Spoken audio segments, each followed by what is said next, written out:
Aujourd'hui, on est à Toulouse et on se retrouve pour un événement de vente de fripes au kilo. Donc je vais vous montrer ce qu'on pourrait y retrouver, les prix, etc. et ce qu'il pourrait y avoir d'intéressant. C'est parti.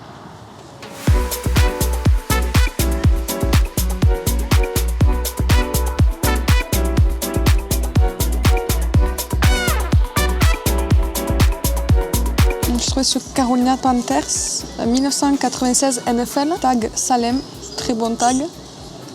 Made in USA. Après, il est un peu taché, mais c'est un bon sweat. Garfield 1994. Et c'est le tag Freeze. Très très bon tag aussi. Mon Betty Boop est un marque Freeze. Made in USA. Très très cool. Un petit crew neck Nike, basique, noir avec le souche blanc. Tag Nike comme ça.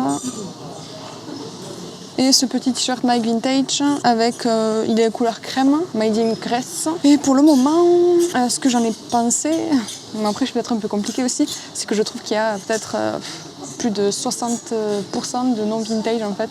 Donc du coup c'est pas ce que je m'attends d'une fripe en fait. Enfin, après beaucoup de tri à faire et en plus ils sont pas lavés. Enfin, on va voir les prix au kilo pour voir aussi si ça vaut le coup. Mais après voilà, il y a beaucoup de tri à faire, il n'y a pas beaucoup de vintage au final sur la quantité qu'il y a. Il faut faire beaucoup attention en fait parce qu'il y a beaucoup de vêtements qui sont qui peuvent être super abîmés et donc voilà, faut faire attention. Ça arrive beaucoup.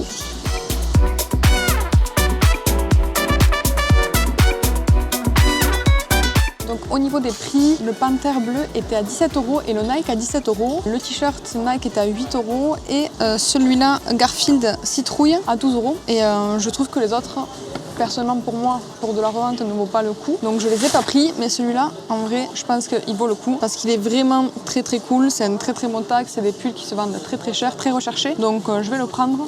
Le reste, je pense que ça peut valoir le coup pour une personne, donc pour des habits personnels. C'est quand même assez cher payé au final pour le peu de travail qu'il y a sur l'habit, sachant qu'il a quand même beaucoup de défauts. On peut avoir il n'est pas lavé, il est sale, il a des taches, il a des trous. La qualité est pas forcément au rendez-vous, on va dire. Mais je pense qu'en cherchant bien, on peut peut-être trouver une pépite, mais on va pas repartir avec 20 kg de trucs de fou.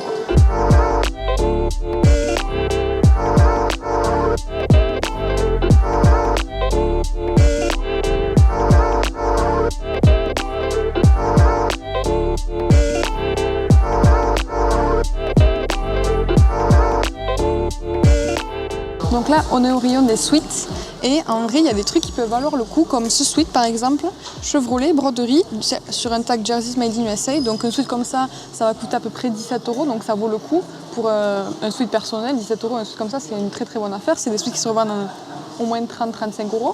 Par contre, il y a forcément des choses qui du coup ne valent pas le coup, comme par exemple ce genre de sweat. Du coup, tu vas payer pareil 15-16 €. Mais en vrai, payer 15-16 € pour une qualité comme ça, c'est pas terrible quoi. Donc c'est ça qu'il faut faire attention dans ce genre de vente au kilo. Ça peut être très intéressant comme pas du tout. Mais voilà, il y a quand même quelques trucs cool, mais c'est pas que en fait. J'avais trouvé des t-shirts style groupe de rock et tout, c'était vraiment super cool. Mais par contre, il s'est avéré que ce sont des faux, des bootlegs.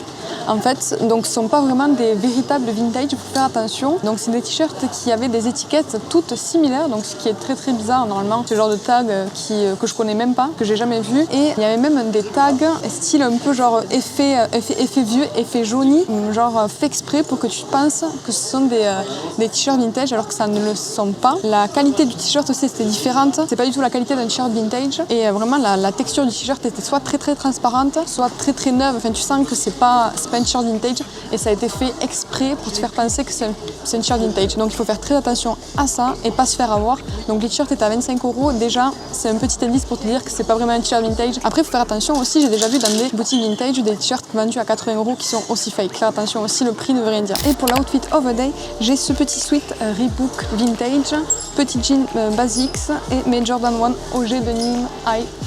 Très très cool. Petit collier de perles chiné à vide-grenier, 50 centimes et c'est tout.